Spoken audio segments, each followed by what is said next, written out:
Assalamualaikum warahmatullahi wabarakatuh. Hai, apa kabar? Semoga kita selalu dalam lindungan Allah Subhanahu wa Ta'ala. Video kali ini kita akan membahas tentang perpindahan kalor, materi IPA SMP kelas 7 semester 1. Perpindahan kalor. Kalor berpindah dari benda yang bersuhu tinggi ke benda yang bersuhu rendah.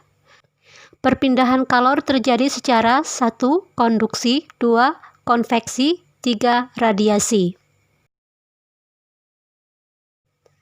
1. Perpindahan kalor secara konduksi atau hantaran. Perhatikan gambar. Jika ujung sebatang logam dipanaskan di atas nyala api, maka ujung lain logam tersebut juga akan ikut panas. Pada logam terjadi perpindahan kalor dari bagian yang lebih panas ke bagian yang lebih dingin. Namun, partikel-partikel dari logam tidak ikut berpindah karena sifat molekul zat padat yang tidak berpindah-pindah. Perpindahan kalor seperti ini disebut konduksi atau hantaran. Konduksi merupakan perpindahan panas melalui bahan tanpa disertai perpindahan partikel-partikel bahan tersebut. Bagaimanakah perpindahan kalor secara konduksi dapat berlangsung? Berikut mekanismenya. Saat suhu naik, partikel benda bergetar lebih cepat. Kalor berpindah, partikel tidak ikut berpindah. Partikel satu akan membentur partikel lainnya sehingga partikel yang terkena benturan tersebut akan bergetar makin cepat, akibatnya suhu makin tinggi. Benda yang jenisnya berbeda memiliki kemampuan menghantarkan panas secara konduksi atau konduktivitas yang berbeda pula. Bahan yang mampu menghantarkan panas dengan baik disebut konduktor. Bahan yang menghantarkan panas dengan buruk disebut isolator. Contoh konduktor yaitu timbal, baja, aluminium, emas, tembaga, perak. Semakin ke kanan arah tanda panah, maka kemampuan menghantarkan kalor semakin baik. Contoh isolator ada air, bata, kayu, styrofoam, udara, dan hampa. Semakin ke kanan arah panah menunjukkan kemampuan menghantarkan kalor semakin buruk. Contoh perpindahan kalor secara konduksi yaitu sebagai berikut. Konduksi pada setrika. Setrika yang panas bersentuhan dengan kain yang disetrika. Maka kalor berpindah dari setrika ke kain. Contoh selanjutnya yaitu pada peralatan memasak, bagian yang bersentuhan dengan api menggunakan konduktor yang baik, sedangkan bagian pegangan menggunakan isolator yang baik.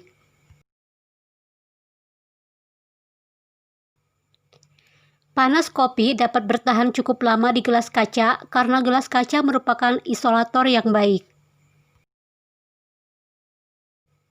Saat udara dingin, kamu berselimut di dalamnya. Selimut terbuat dari serat wol atau kapas yang bersifat isolator. 2. Perpindahan kalor secara konveksi atau aliran. Perhatikan gambar. Air yang berada pada bagian bawah yang lebih dekat dengan api akan memuai.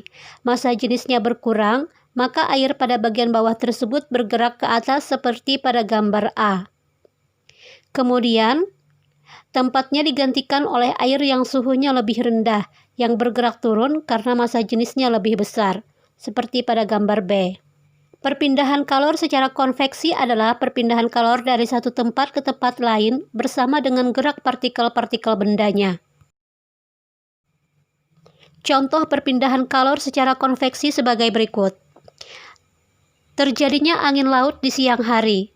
Perhatikan gambar.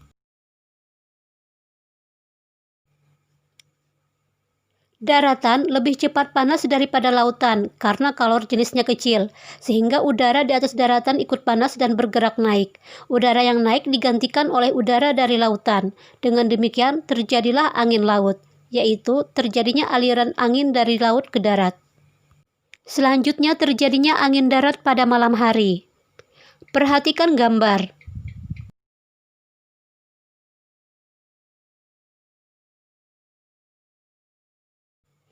Daratan lebih cepat mendingin daripada lautan.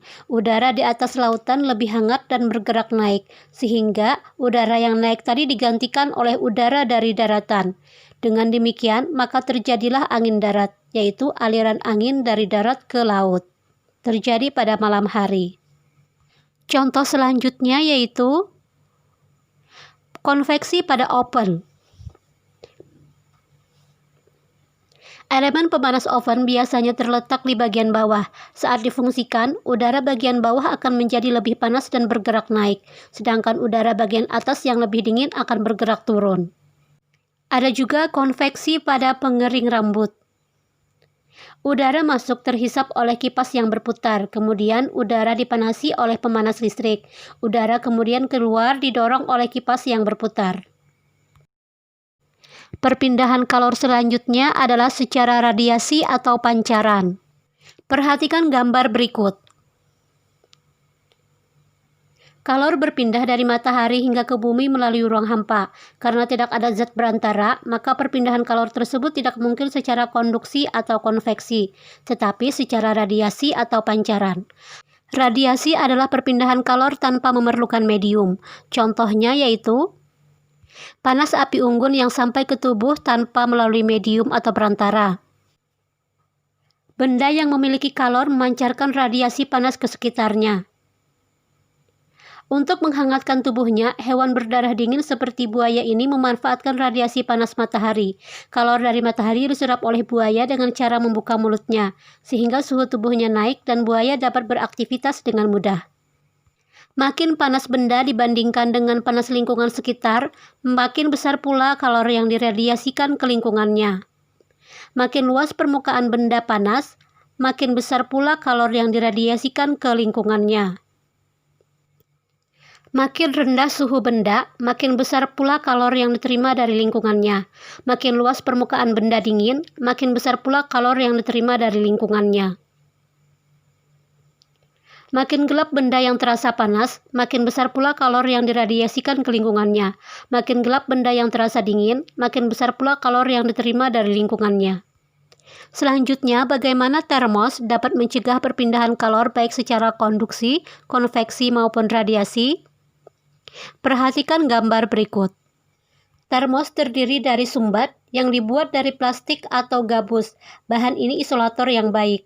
Kemudian celah antara gelas dengan wadah luar dibuat hampa udara. Jadi tidak ada penghantar panas secara konduksi dan konveksi. Terdiri dari 2 lapis gelas, di mana gelas merupakan isolator panas yang baik. Gelas dilapisi perak yang mengkilap. Mengapa harus mengkilap? Hal ini bertujuan kalor dari air panas tidak diserap dinding. Kemudian bagian terakhir adalah wadah luar. Demikian video pembelajaran kali ini, semoga bermanfaat dan terima kasih. Wassalamualaikum warahmatullahi wabarakatuh.